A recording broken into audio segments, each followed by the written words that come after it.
I was cooking. Are you scratching off your lottery wrist? I'm scratching off my lottery wrist. I was cooking.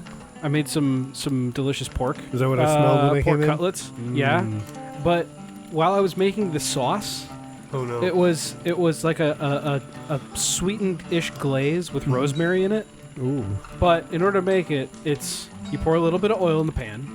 You mince up your rosemary. You toss that in for a quick, burn. You can throw in minced onions if you want to. Wait until those are softened up. Really nice. Then you put the glaze. You put this glaze in. That's thickened. You put the glaze in, and then you put a quarter cup of water. Mix it all in, and then let that simmer for a little bit until it thickens up. Downside. I put the water in, and then it started bubbling up like fucking mad because of the oil in it, because the pan was slightly too hot because I had just cooked the actual pork. It burst in a few spots, and I have a couple of fucking oil burns, so that's nice. That sucks. Is that what you were scratching at? Yeah, I have like a little, pink dot, like suck. right there on my wrist. It was, thankfully it didn't it wasn't big globules. Here's the main question: were you wearing a shirt? Yeah. Yeah. I've had a couple of things where some of the oil that I put on my stove pops and it hurts really bad. Anyway, we're not talking about that. We're talking about movies. Just don't cook bacon with your shirt off. That's all. Yes. Never cook bacon with your shirt off. But we're talking about movies, not food. Gosh dang it. Welcome. And this movie also includes food. It does. Everybody, welcome. Hi, welcome to Better, Worse in the Room. I am Nick. I'm Chris. And we are here to talk about an awesome movie, actually. Yes, but before we do that, this is Better, Worse in the Room. Every episode, we watch a movie, and then we kind of talk about it for a little bit, and then we compare it, and we make a decision. Is it better or worse than Tommy Wiseau's The Room? Arguably one of the worst movies of all time. Oh, yeah. With a 3.6 or something like that on IMDb. I should really look that up because I think it's 3.6, but it could be 3.7 or 3.5. I don't know. What you're talking about. But we have already on this show seen multiple movies that are, oh my God, so much worse. So much more unwatchable, just horrific movies that have no plot, horrible acting. Tommy Wiseau is a bad actor, okay? We know that. We accept that, all right? But, oh my God, have you ever seen Video Game Nightmare? 3.6. Have you ever seen Cocktail? Have you ever seen... Those movies what suck! was that movie? Sons of Steel. Sons of Steel sucked! Yeah, that smegma movie. It sucked. Ugh. It was just bad. It was such a bad movie. It was such a bad movie. It had tiny little nuggets of fun, but then the rest of the movie just destroyed it. Whereas Tommy Wiseau, he made a better movie. It's coherent mildly. Some of the characters are just horrible. Not upon first watch. Denny's fucking weird. Chris R makes no sense. He pops up out of nowhere. He's arguably one of the best characters in there, and he just disappears. Maybe my favorite. If you've seen The Disaster Artist real quick, he is Zac Efron's character. Just let's all be honest. Out there. But let's all be honest. We've seen way worse movies. Oh yeah. So this week, to test our theory yet again on if a movie is better or worse in the room, we watched Strawberry Mansions, which is another one of the lunch meat tapes that I got a little while back. And this one I was confused by. The cover looks great. In my opinion, this is probably one of the coolest covers. I love it. Of a movie. It is what looks like a matte painting. I think it's some kind of painting. Yeah, let me see that.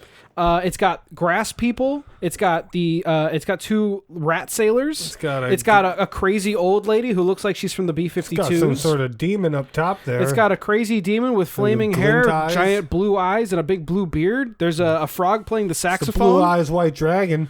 There's a turtle in a bubble. Yes. And there's a caterpillar and there's a videotape. Do I remember a turtle in a bubble? There is a turtle.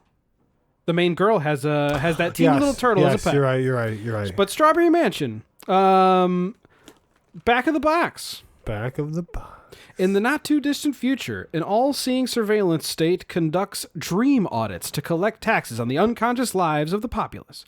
Mild-mannered government agent James Preble, Kentucker Audley, travels to a remote farmhouse to audit the dreams of Arabella Bella Isadora, Penny Fuller, an eccentric, aging artist.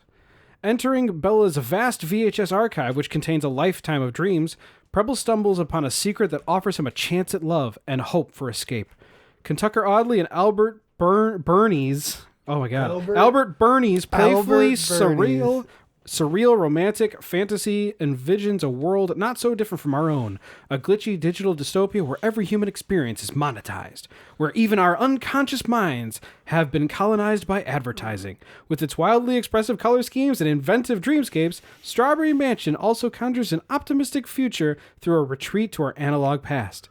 Audley and Fuller are disarmingly funny as the intergenerational and interdimensional lovers, while Grace Glowicki is affecting as the young Bella and of Preble's dreams. Oh my God, this is so much.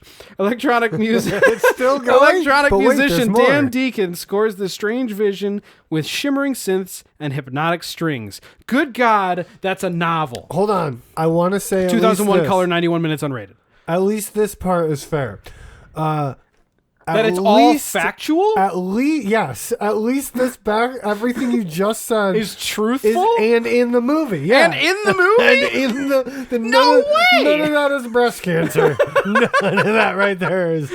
Okay, yes. It's a pretty thorough back of the box. Some more information on this before we get a little bit too deep, because that's the back. Yes. Great rating. On IMDb at a 6.4. A 6.4. Yeah. Rotten Tomatoes was actually 88%. A 6.4. Wow, that's double the room.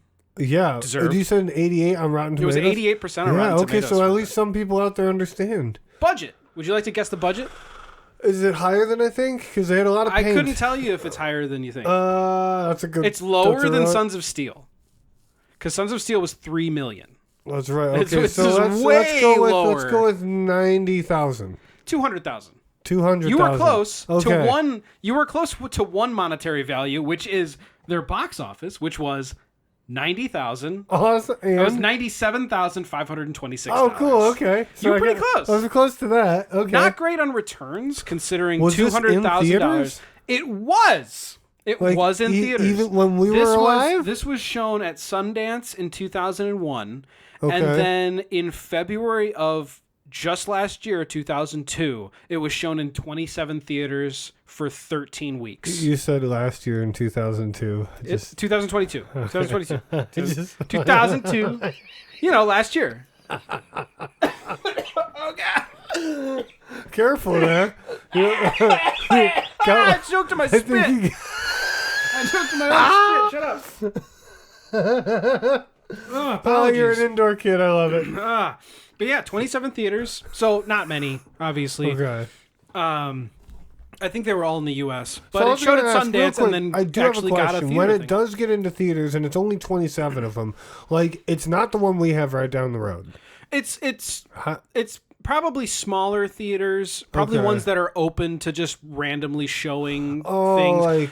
I'm sure the entertainment or the production company, what is this? It's Leyline Entertainment, according to the back of the box, probably had something to do with helping facilitate. Okay, that makes sense.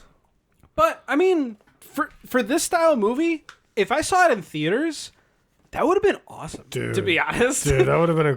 Because... Okay, let's get into this fucking movie. Let's talk. It was good, dude. This is. It was so good. Wow, was this movie good? I thoroughly enjoyed it. I wasn't bored. No, not at all. Because I even pointed out to you at one point, very early in the film, dude, I paid for the whole seat. At 20 minutes, I said to you, "Hey, remember when we were at 20 minutes during Sons of Steel, and you asked me, is it over yet?" I said, "How much is left?" I was like. Yeah, you said how much was left or something like that. And I was like, dude, we're barely in and I'm so invested. Dude, I was so... When you said that to me, I was like, no way has it been 20 fucking minutes. Our eyes... Where the other movie, Sons of Steel, at that point felt like it had been an hour. It did. The music didn't help. And the weird... Everyone saying things weird just did not help. Yeah. This movie... But yeah, this one, we were... It starts both off of our quiet, eyes... too. That's another thing I like. It's timid, I guess. No, yeah, you know what? No one's really saying anything. You're kind of confused because everything is one color. If I remember. Well, yeah, the opening of the movie is very like out of left field, I guess. Yeah. Because our main character, James Preble, who is this auditor, he's just sitting he's in a pink room. Everything is pink, pastel pink. Like even the jugs are pink. Everything is pink. It's like a kitchen. So he's sitting at a pink table on a pink chair with pink cabinets, pink fridge. Like when they paint Phil blue. When they paint Phil blue and Viva La Bam. Hey, Bam, what's your favorite color? Hey, what's my favorite color? I don't know. It's your favorite color. Is it kind of like sky blue? It's like electric blue. Most men would say blue, so blue. That's how you're gonna choose, Phil. That's how you're gonna choose. Yeah, but that's basically what it is. The whole room is just this cool pastel pink. I love it. I do really like it. And this guy, you said Pepto-Bismol. Oh yeah, everything was covered in Pepto-Bismol. Yeah. That's the exact pink. I think that's when they opened the swatch and they were like, Pepto-Bismol. It looks so much like it. It was like in a bottle of Pepto. Yeah. So this guy James Preble, he's looking around and he's looking through the fridge and stuff, and then a guy shows up. This other person. This like he's got like straightened hair. He's got a beard. He's a little bit overweight. He looks rather cheerful. You know who he reminded me exactly of? The guy from Wet Hot American Summer.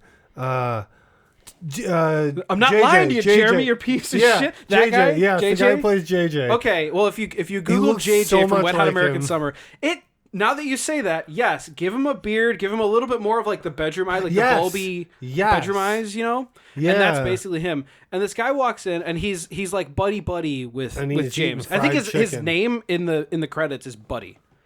That would make sense because I think that's all he ever calls him too. Yeah. And he comes in and he's brought food. He's got like the KFC of the land and a 2-liter. And they start eating and they're real happy and stuff. Oh, it's great. I wrote guy comes in with KFC and pop. Is this a dream? I wrote guy shows up with fried chicken. And then after that I wrote, then we wake up. Okay, yeah. I was really worried that this was going to be like one of those like art films where it was just like awkward for long stretches of time. But thankfully it was all a dream. It's all a dream. He wakes up like his reality is rather bleak. Why are you laughing? Huh? Are you laughing because this guy has dream sequences and then he wakes up and then just goes to get KFC and asks for a chicken shake? Yes. Do you remember the chicken shake? Yeah, I was so grossed out. You said you would try it. I wrote AI KFC is weird because this guy James takes his car and he drives up to like this KFC looking place. I can't remember what it's called. It's like something Clucks. Chicken Franks. Frank's. Let's call it Cluckies. When he drives up to Cluckies and the Cluckies like. No, I think you're right. The to-go board, or the drive-through board is like this animated face. It's an animated face of this chicken that's taking his order, but it's like one of those weird TikTok voices that's constantly asking him like, "Will that be all? Would you like to try our chicken shake today?" And he questions what the fuck a chicken shake is, and he says it's pureed chicken with ice. And he goes, no, I don't want one of those. And then he puts in his order and then goes, you know what? I'll try a chicken shake. Now that was fucking weird. That's a weird opening to the movie. I gotta say, I wasn't expecting any of that. I thought it was gonna go in weird directions. We do get. I wrote this amazing quote from you. What did I say? At some point while he's driving around, there's a grass man. Just a guy who looks like he's in a ghillie suit from Cabela's who's just standing around. Yeah, and then it cuts back to James, and then it cuts back to where the grass man was, and you went, "Whoa!" Oh yeah, like no, because he wasn't there anymore. I think you. It sounded like you were actually surprised. I was. I don't know why, but when I think I was so invested in the movie at the moment that, and all the weird I was probably thinking Coven because in his car, out of the car, there's a grass man. We're back in the car, and then when we're out of the car, grass man is gone. So whoa. Yeah, I got nervous. I actually was pretty surprised for some weird reason. It did startle me. You exclaimed it into the ozone. You were just whoa! Literally. Yeah, that's it was crazy. So weird opening. Yes. Very weird opening. But we get a little bit further in, and we find this is where we find out like he actually has a job, and he is this auditor person, and his current assignment. that he's driving to is to interview and audit a woman named Isabella. Yes. And she lives out in the middle of boo-foo fucking nowhere in a house that kind of looks like a shoe. It does. It looks very much like... We thought possibly Miss Who Lives in a Shoe. Yeah, little old lady who lives in a shoe. It looked very fairy tale. Yeah, because she's an odd old lady. Yeah, she reminds me very much of... I think it's one of I think it's the guitar player of the B-52s. One of the ladies from the B-52s is pretty much this lady. Oh, like if you made like the B-52s a lifestyle rather than just a band, I guess. Just a very strange, free-spirited woman. Yes. And he shows up at her house and he explains this is what I've got to do. I've got to audit everything.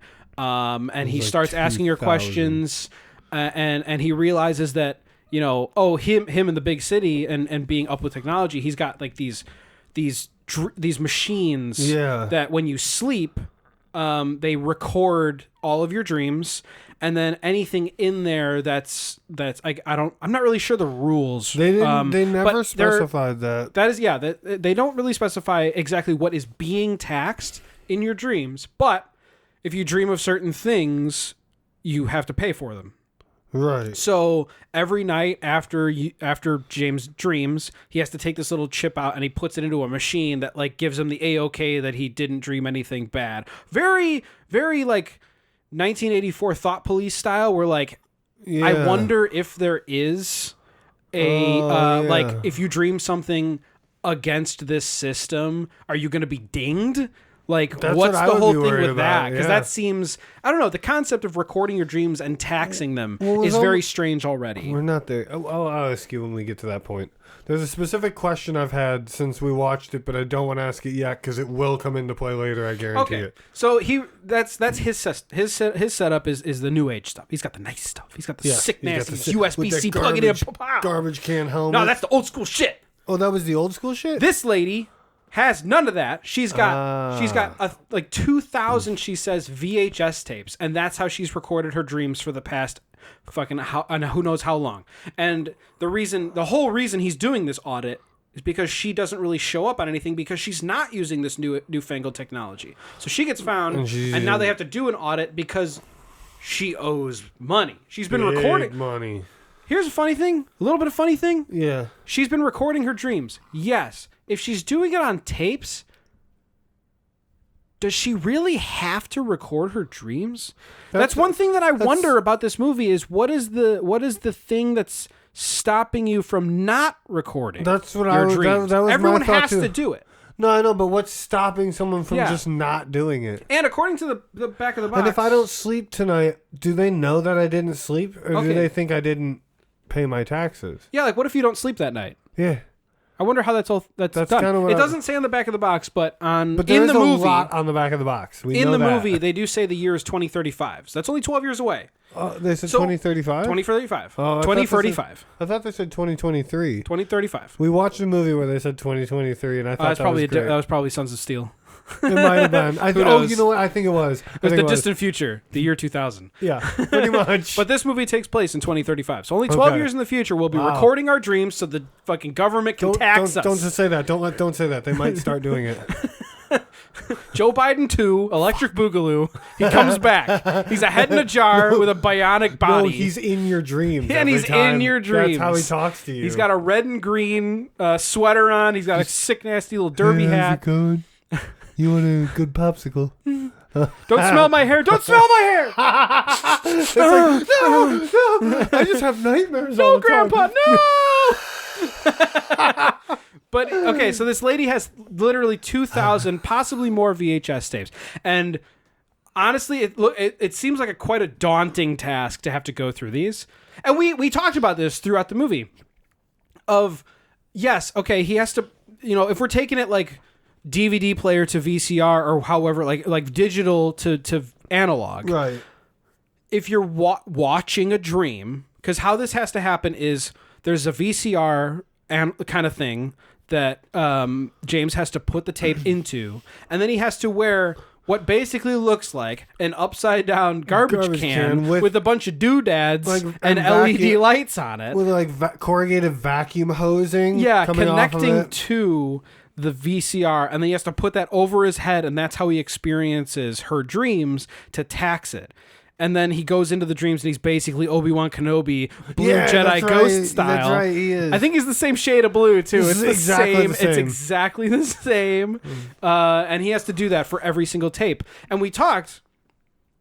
Do you think watching a tape is in real time? That's what I was versus wondering, yeah. like you just put it in, put it down, and then it just like jettisons in your mind dream style. So it only like a full night's sleep could take anywhere between what feels like a couple of minutes to years. That's what I was like I've thinking. had dreams that are years long. Oh yeah, where it's like, and then you wake up going, and you what? wake up and it's only been an hour. Yeah. And you're like, oh my god, those crazy REM sleeps. Like, is that how these tapes work?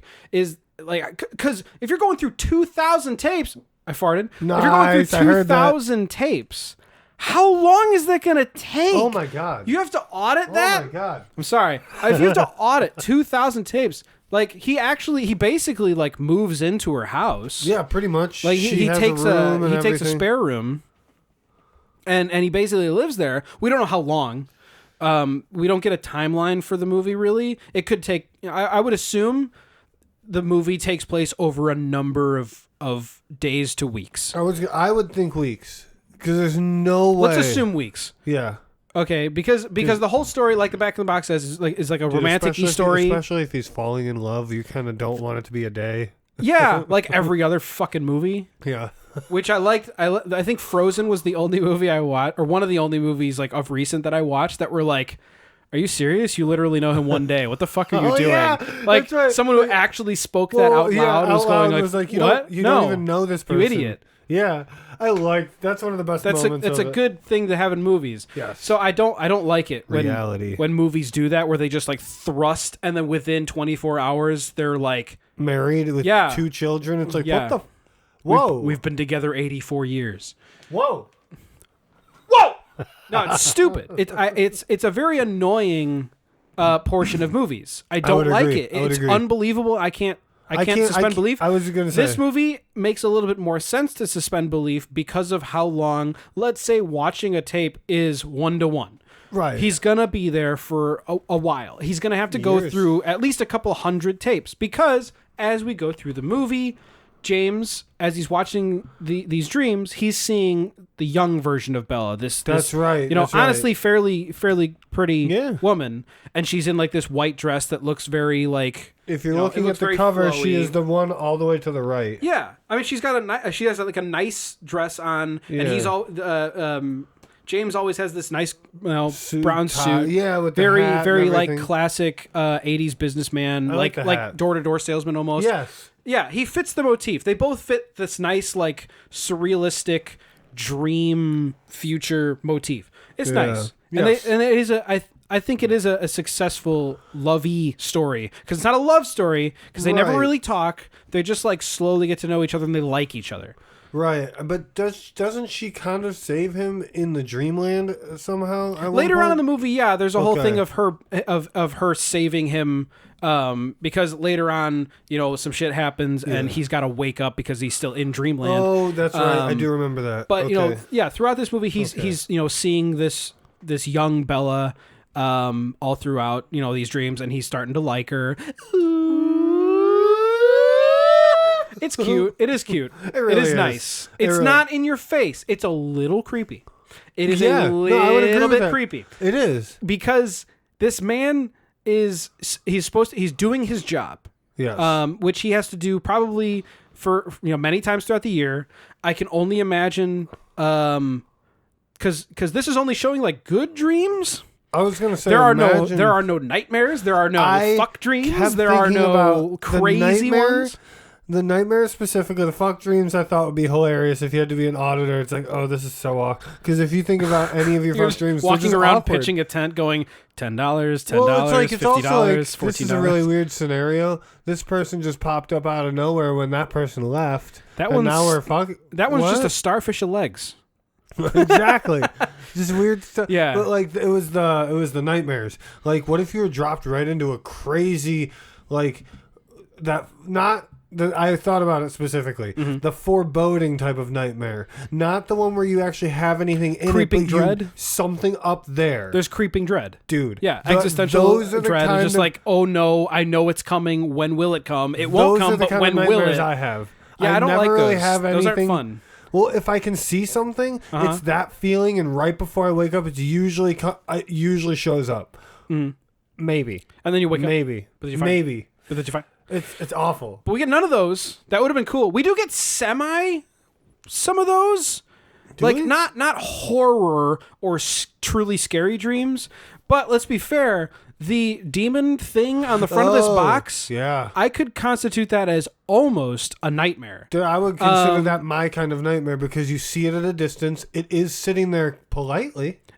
It's not saying anything. But it's there. It's there. It's making food and stuff, and it's just staring. Dude, it doesn't say a word. It's just watching James the whole time. It is creepy. That's the kind of nightmares I have. Yeah, but then there's like fun dreams where James is the captain of a ship that is manned or crewed by giant rats. Two giant, yeah. And he has like a months long voyage with them on the open ocean. And they're right there. Yeah, they're really teeny right there, over on his shoulder. Cool. There's a big picture of it on the back too.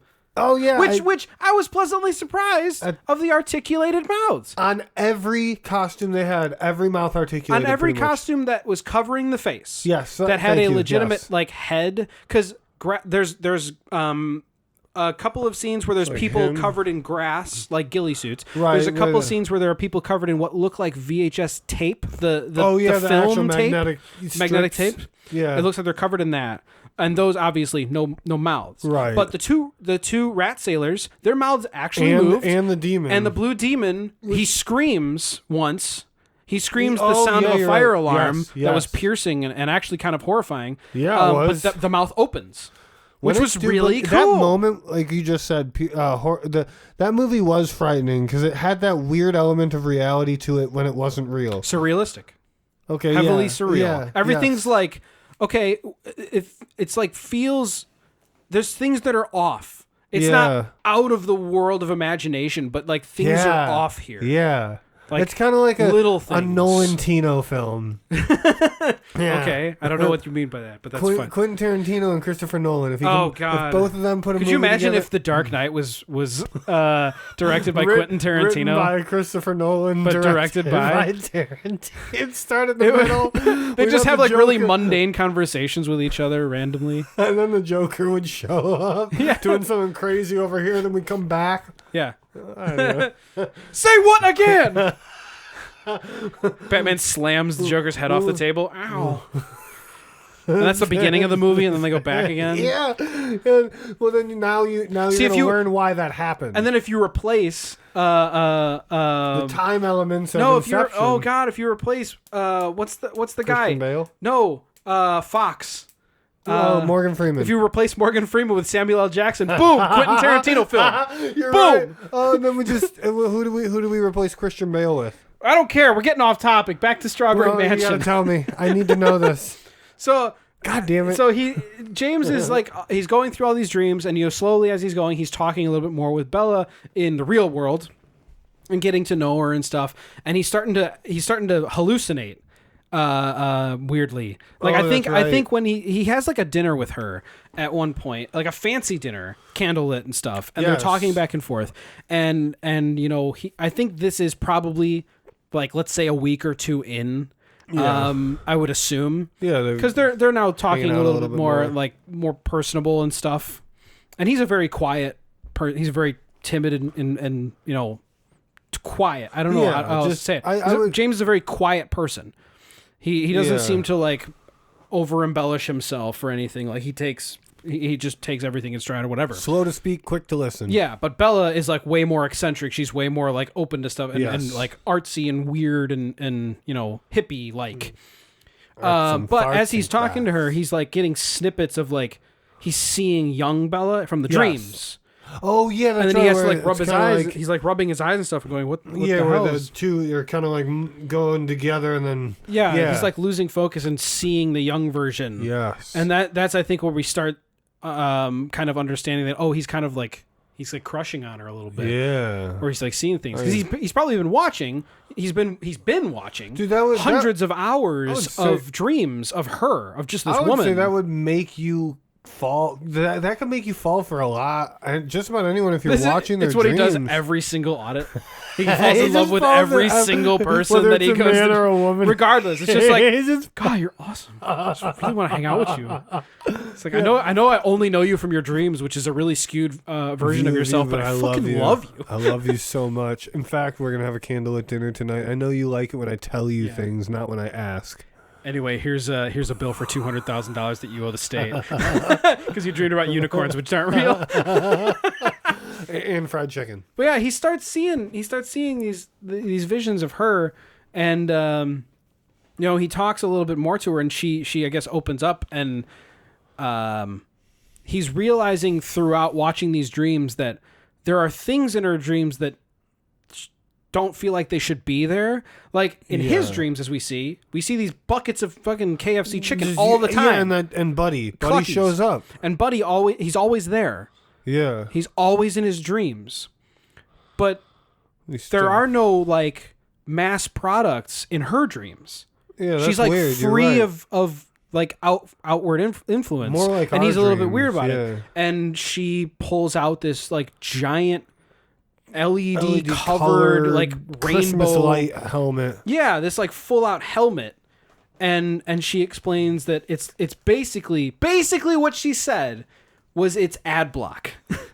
Yeah, because that's right. She believes that the government allows advertisers to like beam advertisements into your subconscious while you're dreaming. And now you think and then she's basically even more crazy. If they do that, they're charging you money because it's being taxed or something. They make a shitload of money from you every ad because they're get. beaming shit into your brain. Yes. Which is crazy. That's if scary. that started That's happening, scary. that's legitimately a terrifying future of outward influence shooting things into your mind to make you pay for things that you're not in control of. You're not in control of anymore. They are now controlling where your money's going. Yeah, they are fully controlling how much money they get, which is crazy. So he's starting to think like, oh my God, is that true? Is that actually true? Whoa. Because now he's thinking like, yeah, every time I go to bed, there's a 2 liter of Coca-Cola and some KFC. Yeah. And Buddy's always there talking about Coca-Cola and KFC. Obviously not actually Coca-Cola KFC, but now he's going like, well, maybe I should try this helmet. It was Papa-Cola. Dr. Thunder. Dr. Thunder and Cluckies. Dr. Chunder. Dr. Chunder and Cluckies. Get your 2-piece meal now. But then he kind of wants to try the helmet. And I think we both said that it seems it's almost like he's doing something dirty. Yeah. Because he's like sitting on the couch looking like, at the Imagine for lack of a better metaphor, sitting there looking at alcohol. No, I was gonna say something worse. I guess I was too. I was gonna say like I can imagine like the first time you get a sex toy, you're just like, sorry, Mom. The first time you get a sex toy, you're just like, you look at it, and you're like, this feels wrong. But like I use my hand, so it's not that much work. Girls have that. I can use these. Right. And it's just like, and then it's like you feel dirty, right? Yeah, and then you're okay with it once you get past that. Yeah, feeling, I mean once you shove your head in the helmet, to put it lightly, no pun intended. So, but that's kind of what he looks at it like. Is this okay? Like, should I do this? Like, I might get like, is it bad? Yeah. But he puts the helmet on.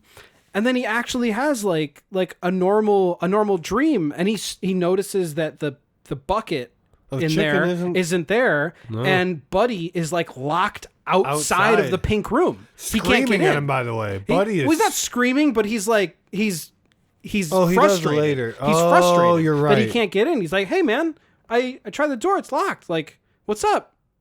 I got Coke. I got Dr. Chunder and Cluckies. Like, what's going on, man? Let's do this. That would be crazy. And he wakes up and he's like, oh my God, I think the government's beaming shit into our heads. And he realized that she's kind of right. Yeah. Isn't that crazy? Yeah. That'd be crazy, dude. Yeah. Smash cut to some horrible news. Bella passes away midway through the movie. That sucks. And it's like it's a weird blow. I didn't expect that. No, you don't expect it at all, because they've had good conversations. They've had a good relationship. She's said nothing about it. There's no foreshadow to it, really. No, but she was explaining like how much she enjoyed the dreams and stuff, how she, made the helmet, the whole conspiracy that she believes of the government beaming in advertisements so they can take money from you and stuff like that. And after she shares the helmet, and James goes to sleep and he, goes through it. She at dinner, I think, leaves him one more videotape, like a special tape, and it's a gold star tape that he keeps, and he's about to watch it, but he doesn't yet. Because it's a gold star when tape. When he wakes up after the helmet dream, he realizes that she passed away in her sleep, and he only has the tape left, really. Yeah, that's right. But here's where we learn about her dipshit son that fucking sucks. Oh, you mean because he's like the head honcho of these advertisements that we heard about? Yeah, we learn that the son of Bella is this huge multi-millionaire, like super high up in advertisement firms that is totally in charge of beaming all these advertisements into people's heads to steal money from everybody. And he's a scoundrel about it. He's a scumbag. Scumbag is fuck. I do want to say, I wanted to say this a moment ago. I'm sorry. When you said she died, I put Oracle Lady as officially died, and then in parentheses I put on-screen death. Just to make sure we all knew that she died on screen. It wasn't one of those anime off-screen deaths where they come back. She died on screen? Did I black it out? Probably. She didn't pass like moments after that. They had. She got horrifically shanked. Her body was wheeled out in front of you, so you did see her dead body. Okay. That's kind of where I'm going. Like she didn't. I guess you're right. She didn't die. Yeah, she didn't. It wasn't like camera. Right, like that awful death like that. In The Dark Knight Rises. Yeah, she just dies. But she does get carted off, and then he's left. James is left, but because next of kin needs to be notified. During the dinner, she talks about having a son and them having a falling out. And the son comes because he is obviously next of kin. He has to do all of these things. He has to catalog all of her belongings and blah blah blah. His name is James. No, it's not. James is our main guy. James Preble. The other guys, let's call him Dipshit Tony. Oh. Because I don't like him. I never even wrote his name down. I never wrote his name down. Let's call him Dipshit Tony. So Dipshit Tony comes in. Dipshit Tony. And Dipshit Tony is talking to James, and he's basically like, okay, so what's the deal here? Like, what do we have to do? But he's saying it very, like, standoffish. Like, he's just like, oh, whatever, my mom was crazy. I bet she told you about that conspiracy about advertising, didn't she? And, Son is a creep. Yeah, he's a stone cold creep. He's a stone cold creep. But he's a penis. And he kind of does, like, this whole, so your audit's done, right? It's done, so you should go away. Yeah, he doesn't hide it much fucking either. Get out. And he gives this, like, really hard stare to James, like, you're done, right? Like, kind of almost threatening. Like, I'm telling you, like, you're done. Yeah, it's like you are leaving this house. And the son, Dipshit Tony, came with two other people, which I assume are a part of his family as well. Yes, the two other siblings, maybe. There's, like, a commotion in the other room, and these two people start, like, ripping up tapes. Like, they start pulling the magnetic stripping out of all these tapes. And James is like, what the hell? What are you doing? The audit's not finished. Oh, yeah. I'm midway through. Just because someone passes on doesn't mean the audit, somebody still has to pay for this stuff. Yes. And he gets in an argument with Dipshit Tony. Yep. And Dipshit Tony's like, go fuck yourself. And James is like, I'm going to report you for this. And then Dipshit Tony takes a bowling pin. Yeah. Dipshit Tony takes a bowling pin and just slams James's face. But before he does that, before Dipshit Tony hits him over the head with a bowling pin, when James said, I'm going to report you, instead of doing literally that, the thing that he said, the thing that he should have done, the thing where he should have called the cops, he just goes upstairs and watches the Gold Star tape that Bella gave him. I would never turn my back on that guy after that. Yeah. I've got a crazy person in this house. Fuck you. Yes, I am a government agent or whatever, a government employee, because I'm auditing for tax reasons. Why didn't he go report it? Yeah, he should have called the police right then and there to get that guy out of there so he could complete his audit, or at the very least, call the cops, and then he can be escorted away with all the tapes to finalize the audit, because he still needs to watch all the tapes. He is a government agent, a government official. Yes. Therefore, he's going to kind of get... Yeah, you can't threaten violence against him. They have protocol to do, so it's weird that James doesn't do that. But James does go upstairs. He puts on the gold tape. He puts on the garbage can. Which I guess would have ended the movie if he did the right thing. Yes, so exactly. I'm glad he didn't. Enjoyable movie. He puts on garbage can. That's when dipshit Tony comes up. Oh, yeah, and because he's totally blinded, he gets smacked up on top of the head with the bowling pin, totally out. Dipshit Tony puts him on the bed, ties him down, and then... Dipshit Tony does the biggest dipshit Tony thing of all time. And what does he lights the house on fire. Oh, God. With him inside sleeping? Yes. With James Preble, our guy, our boy in blue, just on the bed. He is going to commit murder what an asshole. Of a government employee. Terrible. Terrible. Just because... reasons? Just because you're losing me 20 cents in my pocket today? I think it's because... My thought is dipshit Tony wants to kill James because James knows about the ad block helmet. But that doesn't quite make sense because only two people now in the world, one person actually, one person's dead. However, one person in the world knows about the ad block helmet. Right. At the same time, only James knows that advertisers are beaming shit into. However, proving that would be impossible because the only thing that he has is the helmet. And if dipshit Tony just took the helmet or destroyed said helmet, that's the end of the problem. No. But here's the thing: he's an auditor, and if he says, "Look, this is what happened." She also explained how to make it, didn't she? No. She just said she had this is what she made. She didn't explain how she made the helmet. She just explained that she made this helmet purely to get rid of things like that. Right, but then I think they're worried that it's going to get out because he could report that he could report it, but look at this though. And then you need evidence to finalize it. So no matter what, that would probably end up in nothing because it's one singular person with no evidence versus an advertising conglomerate. But that's the thing is it's a little bit weird. That's the only thing that doesn't make sense. Okay, it makes sense because it has to happen in movie. Right. Okay. Movie logic. Yes. And this cements. I think this whole that's like most of the way through the movie is after he gets clubbed in the head. Yeah, and when the fire is started, by the way, that's when our demon that you're looking at on the cover. He was always burning system shit, Tony. He burned it. And the shithead Tony. Yeah, that's great. No, but the demon there. This is when his mouth opens and you hear the beep beep beep beep beep. It's that's a portion of the way through. Sound. Yeah. So after James gets clubbed, he is now like almost permanently. He's like in a coma almost. Yes. A brain damage coma. Yes. He is now in like permanent dream world.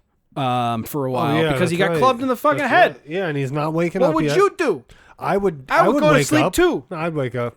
I'd wake up immediately. Amazing. I get hit in the head and I'd be wake up, bro. And then I would punch my attacker in the face with my big knuckles. No, and then he would die. Then I'd break his arms because I'm fucking massive. I would kill him and then I'd break his arms so he could feel the pain. I'm gonna cook you like a soup and then I'm gonna kill you. I'm gonna cut you up and cook you like a soup and then I'm gonna kill you.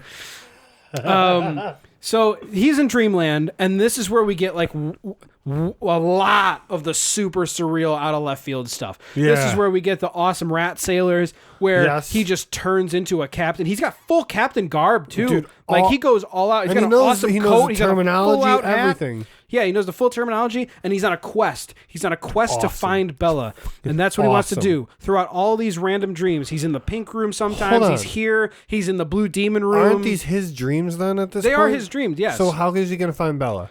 Well, he's been with Bella's dreams. He's been hallucinating her, so it would make perfect sense that he's in her. She is in his subconscious, so Fair. she would Okay. come into his Okay. dreams because he All likes right. her. So he Fair. would dream about her. Fair. So I'll his give you dreams would that one. incorporate her. I'm going to give you that And one. she comes into his dreams and helps him through. Ew. And she comes in his dreams.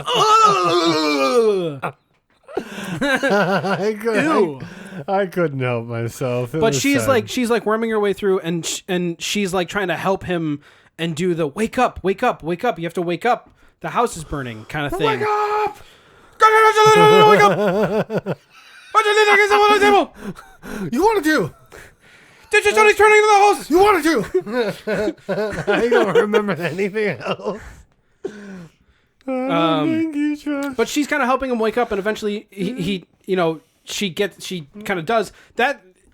The whole scene with the blue demon and him screaming is the fire alarm. The fire alarm is going off during the house fire. So I thought that was awesome because sometimes in real life, if sounds are happening and you're dreaming, like sometimes those sounds like encroach into, like sometimes you'll you'll hear your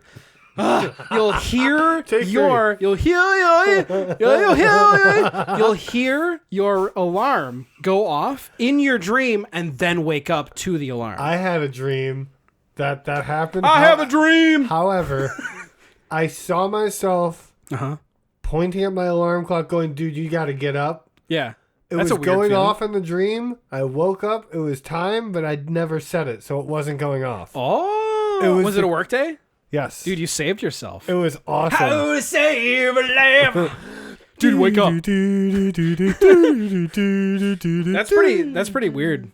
I know. But that's basically what she does. She wakes him up and he only gets one out. He time gets in my out life. in time. And he grabs the gold star tape because he never finished it. That was the That's last right. thing It was that halfway through or Bella something. gave him.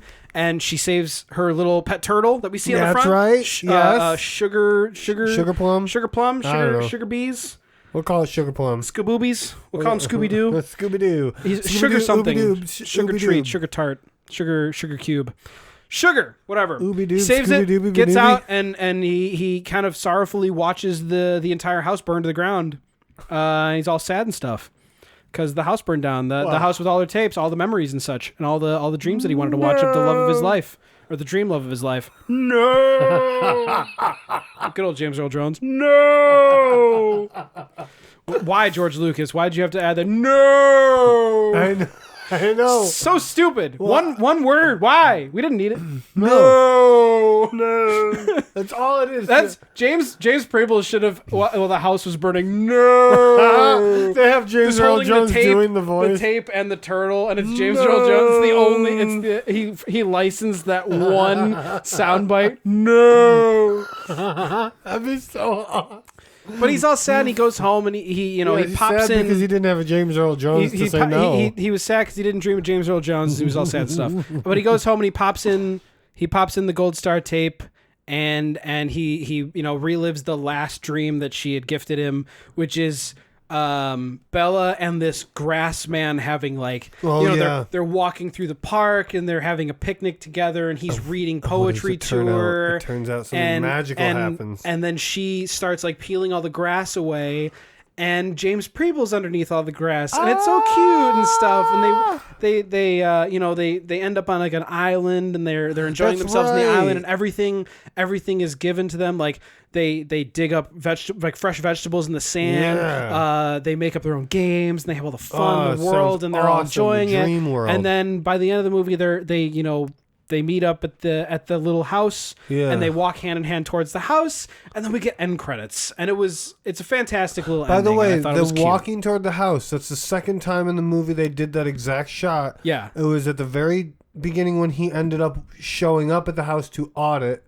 Yeah, then they showed it again at that point. I thought it was a really good tie-in. The final watch of the Gold Star tape has weird sections that kind of call back to portions of the movie where it's like, wait, is this cyclical? Is this all a dream? Yeah.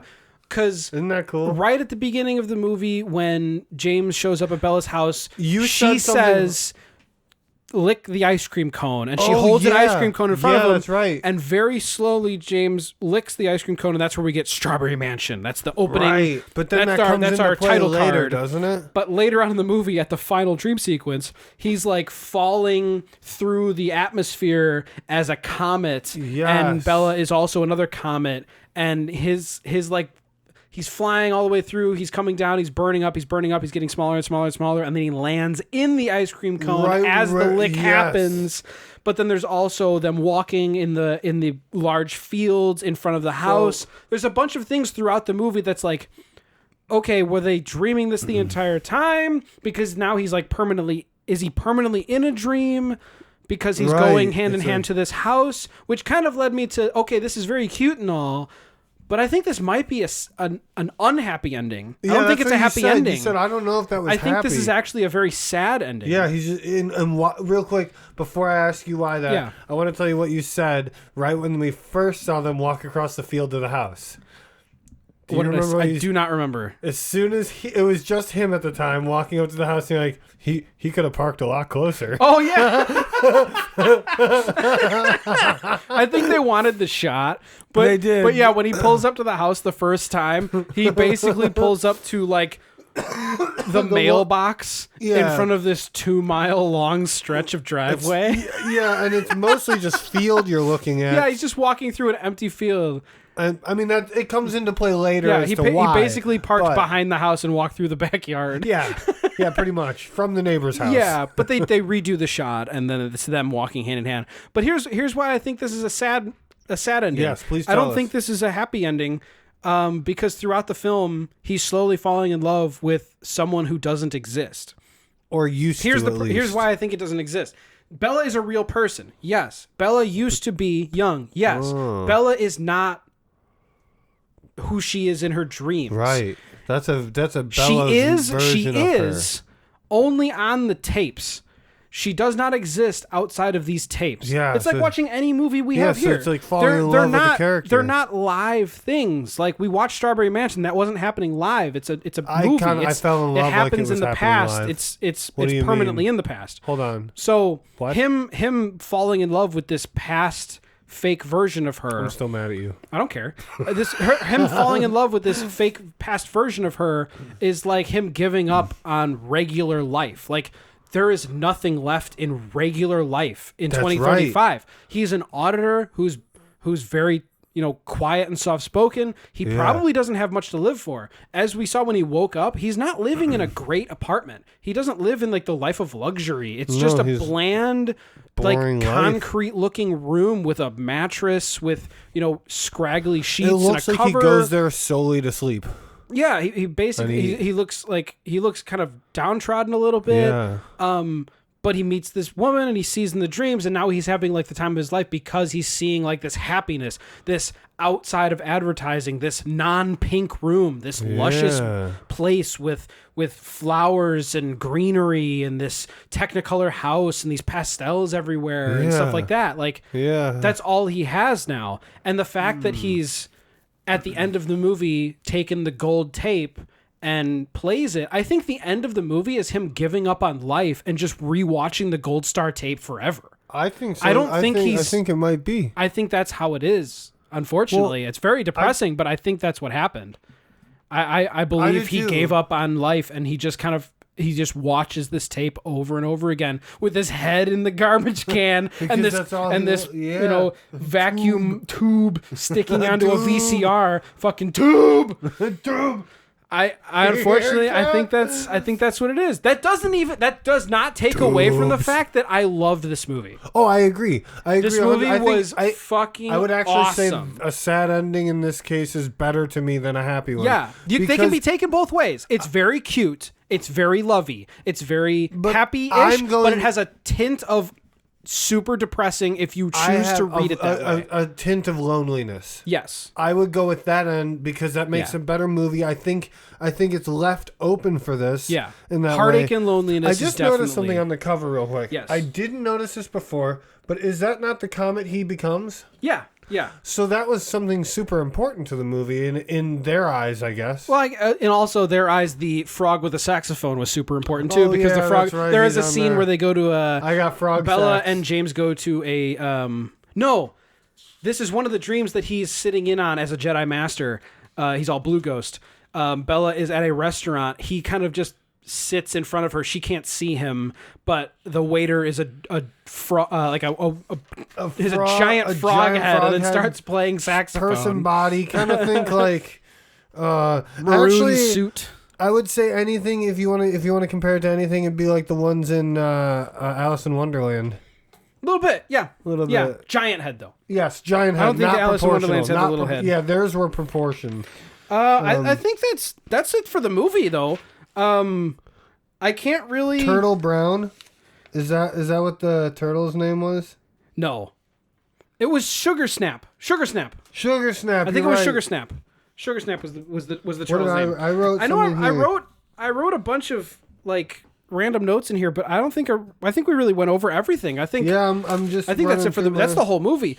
It was highly recommended. Oh, absolutely. One thing I wanted to say right at the beginning, actually, I forgot I was gonna say this, and I got wrapped up. We got sidetracked with the yeah. And actually, it was something about the movie you were saying that I kind of got so encapsulated with that I forgot about with this. Yeah. We do implore you guys to watch the movies we watch, unless if you can, if you can, even if it is the ones we don't recommend because they're terrible. Oh, if you feel like, watch them anyway. That's the thing. If you can. If you want to, you're able. If you want to pay for a copy of the movie, because I have no idea if they're streaming anywhere.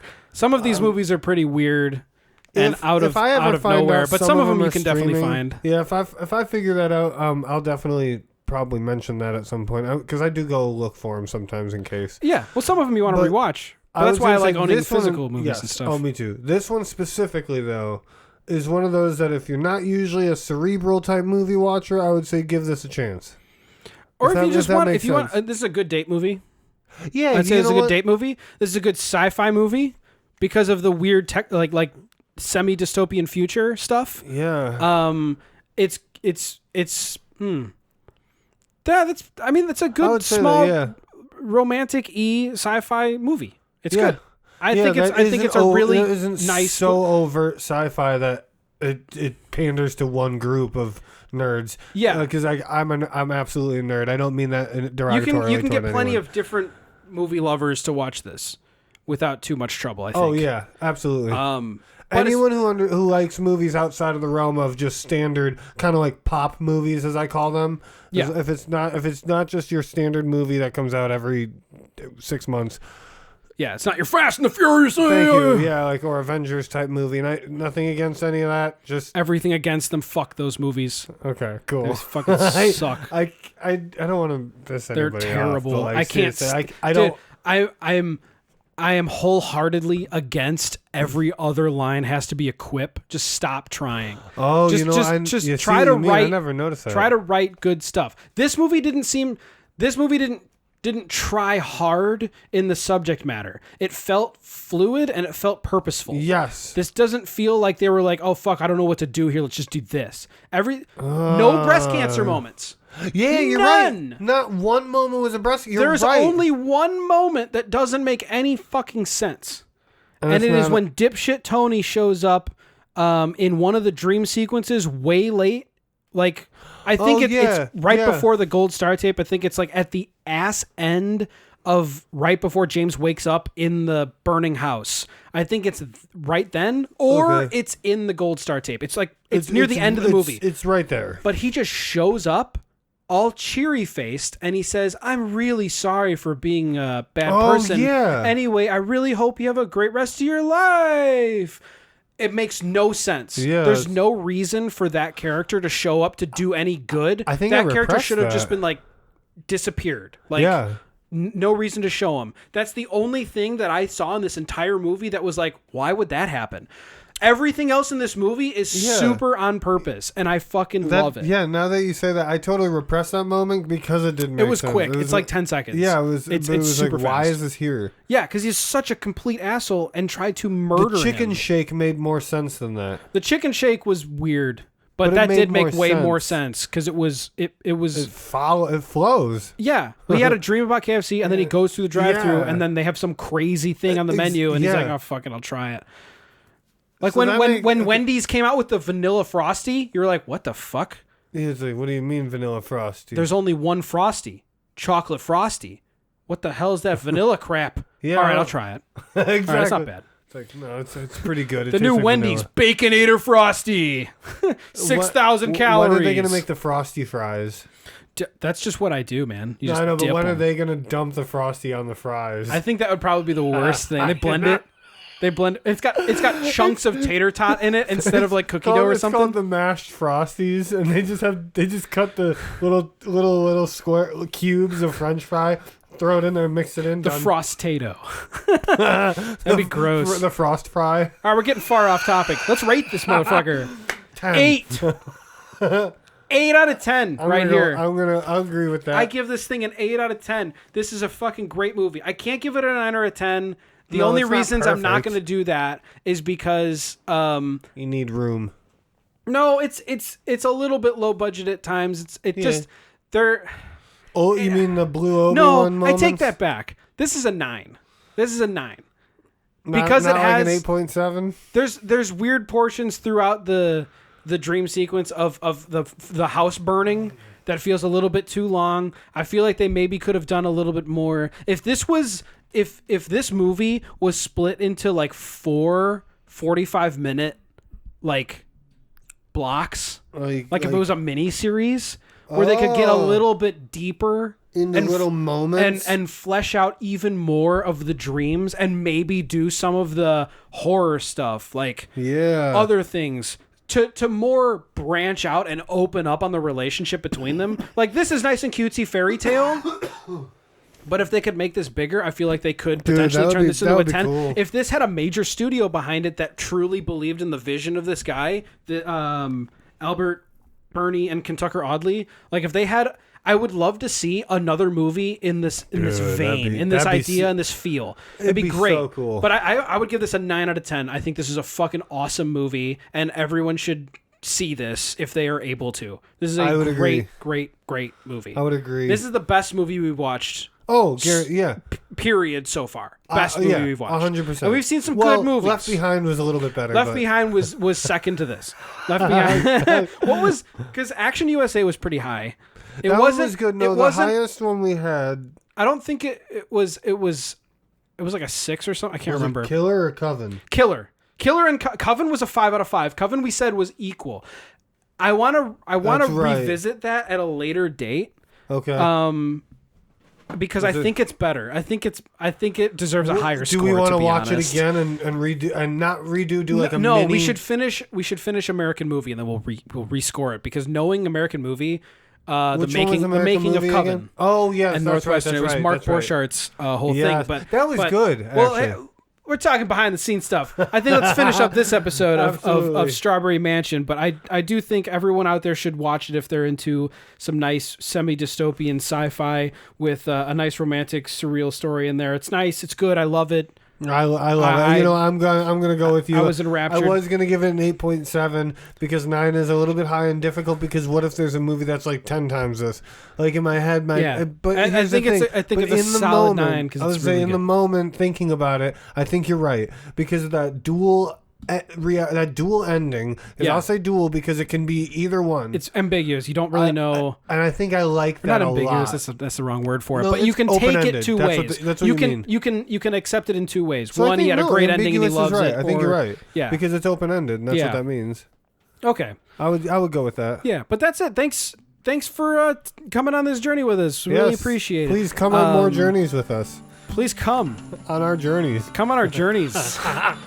But thanks for watching, listening. I really appreciate it. This was a good episode. I really liked the movie. Yes, this is a great movie. Please, if you can, watch it. Yeah, watch it. This one in particular. Stick around for more. Check out some of our other ones that we've got.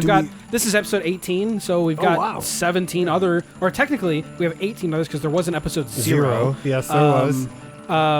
At some point we'll have 0.5s, I think, because we have to do neighbors.